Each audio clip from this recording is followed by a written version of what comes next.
Donald Trump has finally made his pick to replace Nikki Haley as the U.S. ambassador to the United Nations. And to virtually no one's surprise, that person is going to be Heather Nauert, who is currently a State Department spokeswoman, and who before that was actually a Fox News host. So aside from being the spokesperson for the State Department for a year and a half or so, her entire career experience is working at Fox News, occasionally hosting on Fox and Friends, spreading misinformation, disinformation, doing the bidding of corporations and foreign governments who the United States wants to keep being friendly with, in spite of the fact that they keep killing their own people and all their neighbors. Saudi Arabia, I'm looking directly at you there.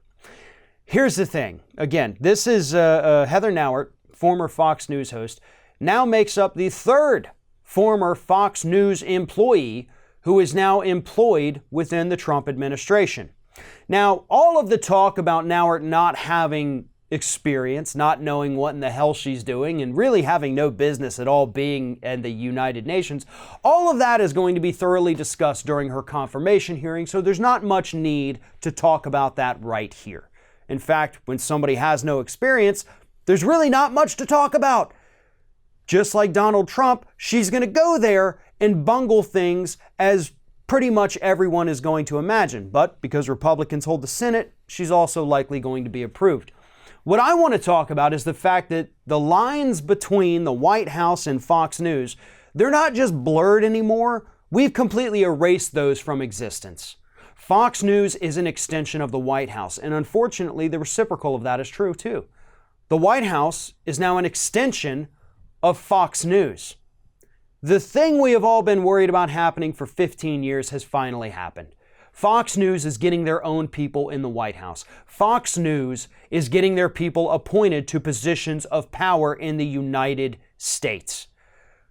Fox News, while once seen as a last stop before retirement for old conservative talking heads who can't keep it in their pants, is now a springboard to a cushy government appointment. That should never have happened. It shouldn't have happened with the first one, but now we're already on our third, and we're not even finished with the second full year of Donald Trump's presidency. On top of those three former Foxers in the White House, we also have the fact that Donald Trump regularly talks on the phone to Lou Dobbs, gets his opinion on policy matters during meetings. He talks on the phone to Sean Hannity, giving Sean Hannity ideas on what to say about the president on his show the next day, and Hannity telling the president what he should or should not tweet and how he should phrase it and what he should do with policy. Again, there are no lines anymore between the White House and Fox News. The two have become one and the same, and that is horrifying for the future of this country. When you look at Fox News, when you see any of those hosts saying anything about anything, can you pinpoint any one of them that you would want to see in charge of policy decisions here in the United States? Any one of them that you would trust to be in charge of policy decisions? I know the folks who actually regularly watch Fox News and believe what those hosts say would say, hell yeah, absolutely. But those of us capable of independent thinking and critical thinking, we know better. We know that if any of those idiots gets in a position of power within this White House, that is going to be a disaster, not just for the country, but possibly for the entire planet.